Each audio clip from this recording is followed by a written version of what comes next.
अगर Nigel Farage election जीत गए तो पाकिस्तान को इसकी भारी कीमत अदा करनी पड़ेगी।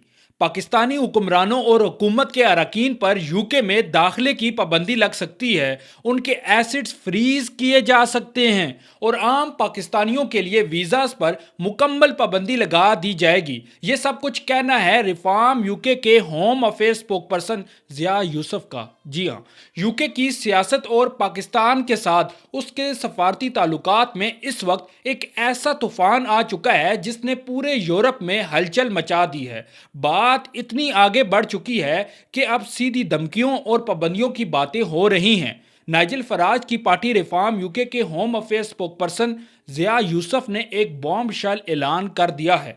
उन्होंने साफ अल्फाज में कह दिया है कि अगर उनकी पार्टी अगला इलेक्शन जीतकर इक़्तिदार में आती है तो पाकिस्तान को इसकी बहुत बड़ी कीमत अदा करनी पड़ेगी। दोस्तों, इस पूरी आग का मरकज़ है शबीर अहमद। बहुत से लोग इसको जानते होंगे, लेकिन ये वो शख्स है जो 2012 के ग्रूमिंग गैंग स्कैंडल का मरकजी मुलजिम था।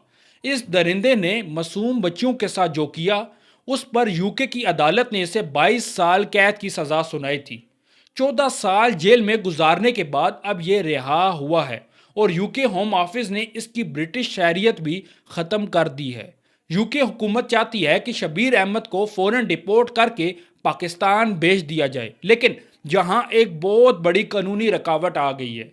1971 के इमिग्रेशन एक्ट के तहत जो कॉमनवेल्थ या शहरी 1973 से पहले यूके आए थे, उन्हें एक स्पेशल तहफ़्फ़ुज़ हासिल है जिसकी वजह से उन्हें आसानी से डिपोर्ट नहीं किया जा सकता। यूके की होम सेक्रेटरी शबाना महमूद ने इस कानूनी पेचीदगी को ख़त्म करने के लिए कानून साजी शुरू कर दी है ताकि शबीर अहमद जैसे मुजरिमों को फ़ौरन मुल्क से बाहर निकाला जा सके। यहाँ से कहानी में एक नया मोड़ आता है। ऐसा लगता है जैसे दोनों तरफ से ईंट का जवाब पत्थर से दिया जा रहा हो। यूके के बड़े अखबार दी टेलीग्राफ को बयान देते हुए इस्लामाबाद के आला हुकाम ने यूके के मुतालबे को साफ इनकार कर दिया है। पाकिस्तानी ऑफिशियल्स ने कहा कि शबीर अहमद 73 साल का एक बहुत बूढ़ा शख्स है जो पिछले 60 साल से ज़्यादा अरसे से यूके में रह रहा है। वो पैदा कहीं भी हुआ हो, लेकिन अमली तौर पर वो ब्रिटिश सोसाइटी में ही पला बड़ा है। पाकिस्तान का कहना है कि यूके अपने मुल्क में होने वाले जुराइम और उनके मुजरिम की जिम्मेदारी खुद उठाए। पाकिस्तान इसका जिम्मेदार नहीं है। बात सिर्फ यहाँ ख़त्म नहीं हुई। पाकिस्तान ने यूके को खुल्लम खुल्ला वार्निंग दे दी। पाकिस्तान ने वार्निंग दी कि अगर यूके ने शबीर अहमद को ज़बरदस्ती पाकिस्तान भेजने की कोशिश की तो पाकिस्तान उन तमाम गैर कानूनी तारकीन वतन को भी वापस लेने से साफ इनकार कर देगा जिन्हें यूके डिपोर्ट करना चाहता है। बस फिर क्या था? पाकिस्तान के इस जवाब ने यूके की राइट विंग पॉलिटिक्स में एक नया तूफान बर्पा कर दिया। रिफॉर्म यूके के जिया यूसुफ ने इसे यूके की खुद मुख्तारी पर हमला करार दे दिया। उन्होंने कहा कि पाकिस्तान यूके को डंपिंग ग्राउंड समझना बंद करे।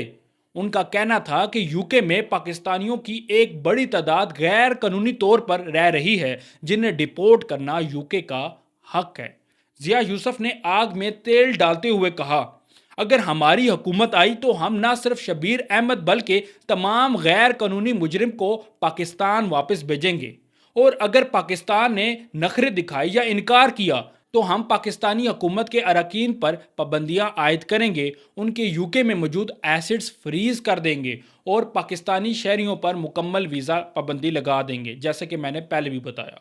इस बयान ने पूरे यूके में एक नई बहस छेड़ दी है क्योंकि यूके में इस वक्त लाखों पाकिस्तानी क़याम पजीर हैं और इस तरह के बयानात से सफारती ताल्लुकात बिल्कुल तबाही के दहाने पर आ खड़े हुए हैं।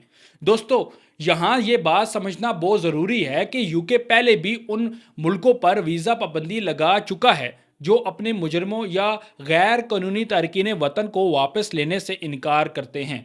लेकिन पाकिस्तान और यूके के ताल्लुकात सिर्फ माइग्रेशन तक महदूद नहीं हैं। आप सब जानते हैं, पाकिस्तानी ऑफिशियल्स ने दी टेलीग्राफ को ये भी याद दिलाया कि दोनों मुल्कों के दरमियान सिक्योरिटी, काउंटर टेररिज्म और ऑर्गेनाइज्ड क्राइम के खिलाफ बहुत ही गोल्ड स्टैंडर्ड तावन मौजूद है। अगर यूके ने ज्यादा दबाव डाला तो ये बाकी तमाम डिपार्टमेंट्स में होने वाले तावन भी मुतासिर हो सकते हैं। यानी बात अब सिर्फ एक मुजरिम की डिपोर्टेशन की नहीं रही, बल्कि ये दो मुल्कों के पूरे डिप्लोमेटिक और सिक्योरिटी फ्रेमवर्क का इम्तिहान बन चुकी है। अब देखना यह है कि यूके होम ऑफिस इस कानूनी पेचीदगी को कैसे ख़त्म करती है और क्या पाकिस्तान अपने मौक़िफ़ पर कायम रहता है या नहीं। फ़िलहाल तो काफ़ी अरसे से अपने मौक़िफ़ पर कायम ही है। अपनी राय कमेंट सेक्शन में ज़रूर बताएं। मैं हूं ज़बाब यूके और आप देख रहे थे NN डिजिटल यूके। अल्लाह हाफिज़।